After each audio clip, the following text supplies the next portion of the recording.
থেকে আরেকটু মোটা হয়, এই ক্যাপ এই জায়গাটা জয়েন্ট হয়।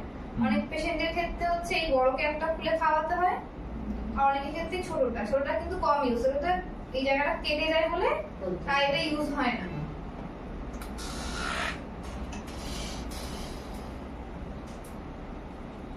আমরা যখন সাধারণত পেশেন্টকে খাবার দিই মুখে, তখন আমরা কি করি, ফাট করে এটা খুলে ফেলি, আগেই খুলে ফেলি, কিন্তু আমরা খুলবো না, ভাবুন এই অংশটা আমাদের নেই।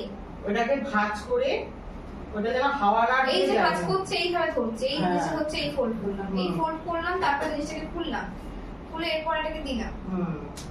যেন হাওয়া না এটা ঢোকে। কিন্তু আমাদের গরম জল দিয়ে রাখতে হয়।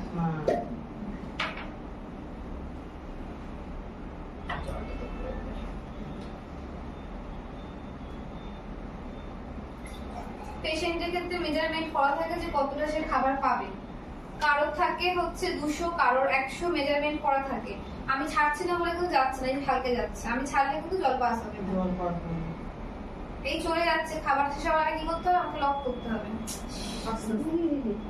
না এখানে জল পড়ে যাচ্ছে, ম্যানেজ করতে পারছি না।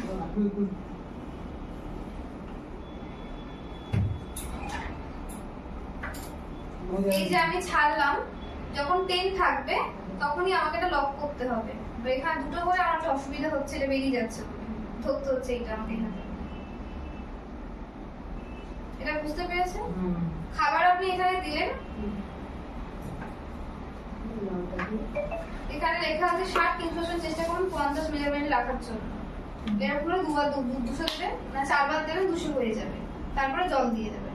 এটা ধরে পেশেন্টের বডির মধ্যে আসে, তাই এই জন্য আমার ব্যস্ত নেই, কিন্তু আমি এখানে ধরছিল জল পড়ছে, মানে পড়ছে বলে। এই যে আমি ছাড়লাম, চলে যাচ্ছে খাবারটা, আমি যখন লক করব তখন এইভাবে লক করবো জিনিসটাকে, এই লক হয়ে গেল। আসলে ওটাকে দুধটাকে ভাঁজ করে ধরে দিতে হয়।